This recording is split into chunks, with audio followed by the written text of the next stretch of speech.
Kung nakita ang post ng isang mambabatas na nandun sa House of Representatives, huwag na lang nating banggitin ang pangalan. Ano? Di na po. Pero alam ko, chairman yata ng isang committee yun. Ang sabi niya, abay, ang nakasulat dun of all its members. Yes. Sabi niya, no? Ng lahat ng miyembro So may nito. binabanggit siya doon na doon ay ikinakapit yung majority. Kasi ang opisyal ng Senado, lalo na yung presidente ng Senado, Opo. at yung speaker ng House of Representatives, ito yung dalawang pinuno ng dalawang kapulungan. Ng dalawang kapulungan ng Kongreso. Sinasabi Yes kasi po. doon, the Senate President and the Speaker of the House of Representatives shall be elected by the majority of all its respective members. Parang ganyan. So, binibigyan nila ngayon ng isang pakahulugan yung of all its members. So, sinasabi niya doon sa kanyang vlog o doon sa kanyang pahayag, Sa kanyang post. Opo. sa post, hindi sinabi kang 24 dyan. Ang sinabi lang of all its members. Para bang hindi. Balikan po ninyo yung Section 2, Article 6 ng ating saligang batas. Ang sinasabi po dyan, ang bilang ng mga senador ng ating republika ay 24. 24. Ibig sabihin, hindi niya nabasa yun. Wala rin sinasabing Ang saligang 24 doon sa mismong kinukot niya. Wala doon, pero tingnan mo yung Section 1. Ilan ang senador? Magsimula ka doon. Kasi yung Section 1, the Senate. At saka yung House of Representatives. Yes po. Sa Section 2, ang senador, sabi niya, ay 24. Ayun. Karugtong pala. Bakit hindi niya nakita yun? Kasi kaya niya sinasabi yun, gusto nilang palabasin ngayon doon sa kanilang pinag-iisang konklusyon ngayon at argumento na nagsasama-sama na sila Kaya kanina, minabuti kong umpisa ng aking pagsasalita sa mga kulay ng watawat. Opo. Dito merong kulay pink, merong kulay berde, merong kulay pinaghalong shade ng berde at saka pink. Hindi ko maintindihan kung paano na tayo Kasi nga pinipilit nila na kapag ka ang isang senador ay kamukha ni Senador Bato ay Nagtatago. sa kadahilan ng alam na natin. At yung isa naman ay nakapiit ngayon. Yes dahil po. nga siya ay sinampahan ng demandang plunder at iba pa. Ang gusto nilang palabasin at gustong ipaunawa sa ating mamamayan, yung dalawang yon Hindi na senador. hindi nakasali. Yun, ang mabigat. Sa makatwid, hindi na 24, sabi nilang ganon, sapagkat yung isa na nakukulong, suspendido. Kasi tinitingnan nila yung Section 5 ng ating plunder law na pwede kang suspendihin ng sandigang bayan. Kapag kinasuhan ka ng plunder, yes po. So sa kanilang argumento, kapag pinaniwalaan mo, huwag niyong papansinin yung nakalagay sa Section 2 na 24 ang senador kasi yung isa nawawala. Yung isa naman nakapiit. Nakakulong, So sa ngayon, kanya, ang aktibong miyembro lang, 22. Dalawa.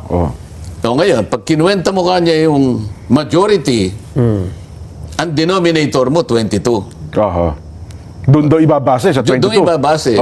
So kung halimbawa 22 ng denominator mo, Nelson, ilan ang quorum base sa 22? And then, 22 divided by 2 plus 1. Ilan? Magiging 12 na lang. Kaya sasabihin niya, tama yung ginawa namin. Ayun. Kaya ang 12 kami kanya, legal kami. Majority kami.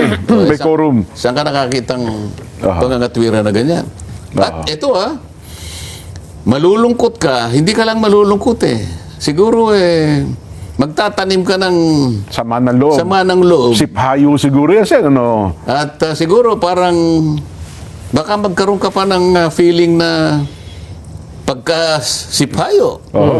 Mabuti na lang mo, naturuan ako kahapon na huwag na ma-stress yan eh. Na-stress na nga po ako nung makalipas na araw eh. Ika-i-stress mo talaga Oo yun po, naku, dami talaga, ma-stress talaga tayo eh. Eh di, mabuti na lang, Lumakas po ang, ano ko eh. may mga Gabay tayo gabay na at may tagubilin na ba? Teka muna, pagka ganyang dumarating ang ganyang pagkakataon, Opo.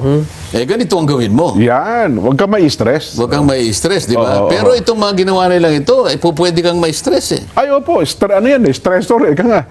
Bakit hindi ka may stress? Yung mga ibang nagsasalita ng ganitong klaseng argumento, mga deans ng law school eh. Opo. Hindi kaya nila naiisip na maaaring makonfuse lahat ang mga estudyante nila? Ay, yung mga law students talaga, tama Di po ba? kayo. Opo. Paano kaya ito? Alam mo, yung nag-uumpisa pa lang sa law school siguro, baka pre-law pa lang, ano? Oho. Baka hindi na tumuloy yun. Nahihirapan na, paano ang base ng pagbilang eh. Oo, di ba? Nung isang araw, wala ka rito, Nelson, dinidiscuss namin. Aba, nakikita ko yung bilang nila sa baba. Isang full-page advertisement sa isang malapad na dyaryo. Ang title niya napakalaki. Great legal minds agree. Sabi nilang gano'n, ano? Great legal minds, opo. Oo. Pag tiningnan mo, 15 lang, at saka yung iba naman, hindi naman kilala. Nagpapakilalang mga dekano, mga deans Opo. ng mga law schools. Meron ka pa makikita ron, isang former justice ng Korte Suprema. Ako, isa nga po lagi naman. Bakit hindi ka mai-stress? Ipinamamarali talaga niya yung kanyang idea. Isip-isipin mo, ikaw ay naging bahagi ng pinakamataas na hukuman ng ating bansa. Taas-taas ang hukuman, opo. Pagkatapos sasamahan mo yung mga ganun, may stress ka talaga eh. Kung ako din, mananahimik na lang ako, dinala ko yung kibo nun eh. Pagka ganun ng... Nang dahil lamang sa kagustuhan nila na baguhin yung quorum. Dahil talagang mali yung ginawa eh. Yan ang tingnan mo, kanina pinag-uusapan natin. Lahat ng magsasalita tungkol sa kahalagahan ng araw na ito, gugunitain mo ang kabayanihan, kagitingan ng mga taong nagsipagbuwis ng buhay. At hindi ilan yun din, marami rin. Ay, opo naman, At totoo. matagalang pakikipagbaka ito, pakikipaglaban, alang-alang sa kasarinlan at kalayaan ng ating bansa. At isipin pa natin yung mga nagbuwis ng buhay sila. Hindi po hirap lang ha. Buhay talagang ibinuwis nila. Paano para kaya makamit yun? kung yun ay makapagsasalita lang? Oho. Ito ba kanya yung... Ito ba yung pinagbuwisan Ito ko ba ng yung buhay? pinagbuwisan namin ng buhay? Oho. Mas mahirap pag kinalagyan ninyo ngayon.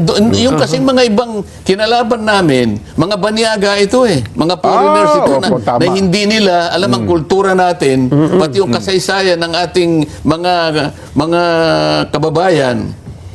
Dahil mga dayuhan sila eh. Oho. Pero tayo na ito ngayon. Bakit ganitong ginawa ninyo sa ating bansa? Kapwa Pilipino, no? Di ba?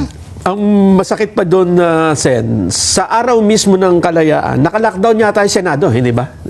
Nilockdown eh. Ginawa atang garrison. Nilockdown, bawal pumasok, bawal lumabas. Kasi sinabi namin ay pagpapatuloy namin yung pagdinig ng flood control scandal. Oho. Hindi pa kami... Nabanggit kasi natin nung Monday, Sen, kaya... Tapos pinik up ata sa news na mag-i-schedule ng pagdinig ng Webes. Hindi nila napakinggan yung bandang huling programa natin. Talagang may plano naman kasi. Ngayon, gumawa sila ng paraan na may security threat daw. Yes. Kung titignan mo naman, wala namang ginawang pagpapahayag yung National Security Advisor. Wala po. NICA, Intelligence Group, Wala man lang, sana man lang may nagpatunay. Meron po talagang threat. Opo. Na nanggagaling po sa ganitong sektor. Ito po yung nakuha naming intel. Maliwanag naman na pinroses nila. Baka nga may konting may sapat na ebidensya. Opo. Kaso ang nagpahayag yung NBI. Paano naman nangyari? Kailan ba naman nangyari na NBI ang gagawa ng pagpapahayag na merong security threat sa Senado? Pumunta nga yung isang kasamahan namin, nagpalitrato pa eh. Opo, tama. Sa background, pumunta sa foreground. Pati kasama yung mga usaa. Nakangiting nagpalitrato. Tahimik na tahimik. Nakikita ko yung Senado dahil walang tao, kung hindi siya lang na nakangiti na akala ko sementeryo yung... Akala ko, libigin ng mga bayani na puntahan. Anong security threat? Kinandado, pinadlock. Opo. Ito yung, sa araw pa naman ng kasaysayan din. Aha. Nagkaroon araw ng kasarin lang. Kalayaan. Oho. Napaka-importante, napakahalagang araw na sana'y tinatamasa natin yung bunga ng tunay na kalayaan. Aha. Paano, Nelson, kung yung hindi ka naman malaya doon sa kakayahan na magpahayag ka ng tunay na damdamin mo. Aha. Yun nga. Lalo na nga, yung kakayahang mag-imbestiga ka. Dahil yun ang hinahangad ng ating mga kababayan.